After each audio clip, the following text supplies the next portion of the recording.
ତେଣୁ ଯଦି ମନ୍ଦିର କିଛି ଥାଏ ବା ମାନବିକତାର ମନ୍ଦିର ଥାଏ, ଯଦି ମାନବିକତାର ଯଦି କିଛି ମନ୍ଦିର ଥାଏ, ସେଇ ମନ୍ଦିରର ଶଙ୍ଖ ଧ୍ୱନି ଆଉ ଘଣ୍ଟା ଶବ୍ଦ ଯେଉଁଠି ଅହରହ ଶୁଭୁଛି ଏବଂ ସେଇ ମନ୍ଦିରର ଯେଉଁମାନେ ଏକନିଷ୍ଠ ଏବଂ ଉତ୍ସର୍ଗୀକୃତ ପୂଜାରୀ ତାଙ୍କୁ ହିଁ ମୁଁ ନିମନ୍ତ୍ରଣ କରିଛି।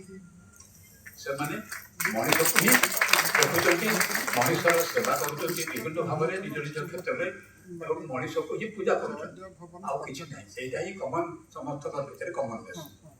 ଆଉ ମୁଁ ଭାବୁଛି ପ୍ରତ୍ୟେକ ମଣିଷ ଭିତରେ ଯଦି କିଏ ଦେବତା ଥାଆନ୍ତି, ମୁଁ ଜାଣିନି ସେ ଦେବତାଙ୍କର କ'ଣ ସ୍ୱରୂପ, ପ୍ରତ୍ୟେକ ମଣିଷ ଭିତରେ ଦେବତା ଅଛନ୍ତି। ଯେଉଁ ଦେବତା ଆମ ଦୁଃଖରେ ଲୁହ ଢାଳେ, ଆମ ସାଙ୍ଗରେ ହସେ, ତାକୁ ଛୁଇଁ ଦେଲେ ସେ ଶିହରିତ ହୋଇଯାଏ। ସେଇ ଦେବତାଙ୍କର ସନ୍ଧାନ ଯେଉଁମାନେ ପାଇଛନ୍ତି, ସେ ତାକୁ ପୂଜା କରୁଛନ୍ତି, ସେଇମାନଙ୍କୁ ଆଜି ନିମନ୍ତ୍ରଣ କରୁଛି। ସେମାନେ ହେଲେ ସାଇକିଆଟ୍ରିଷ୍ଟ ଡକ୍ଟର ନୀଳମାଧବ ରଥ,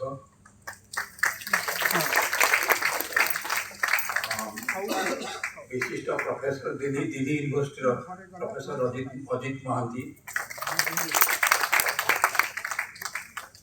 ତାପରେ ପ୍ରଫେସର ପ୍ରତାପ ରଥ, ପ୍ରଫେସର ଉତ୍କଳ ୟୁନିଭର୍ସିଟି, ଆଉ ପ୍ରଫେସର ଡକ୍ଟର ସଙ୍ଗୀତା ରଥ, ଡିପାର୍ଟମେଣ୍ଟ ପ୍ରଫେସର ରେଭେନ୍ସା ୟୁନିଭର୍ସିଟି, ଏବଂ ତାଙ୍କ ସହିତ ଆମର ବିଶିଷ୍ଟ ପ୍ରାବନ୍ଧିକ ଏବଂ ବ୍ୟଙ୍ଗ ଲେଖକ ଆମର ଶ୍ରୀଯୁକ୍ତ ବୈଷ୍ଣବ ଚରଣ ମହାନ୍ତି।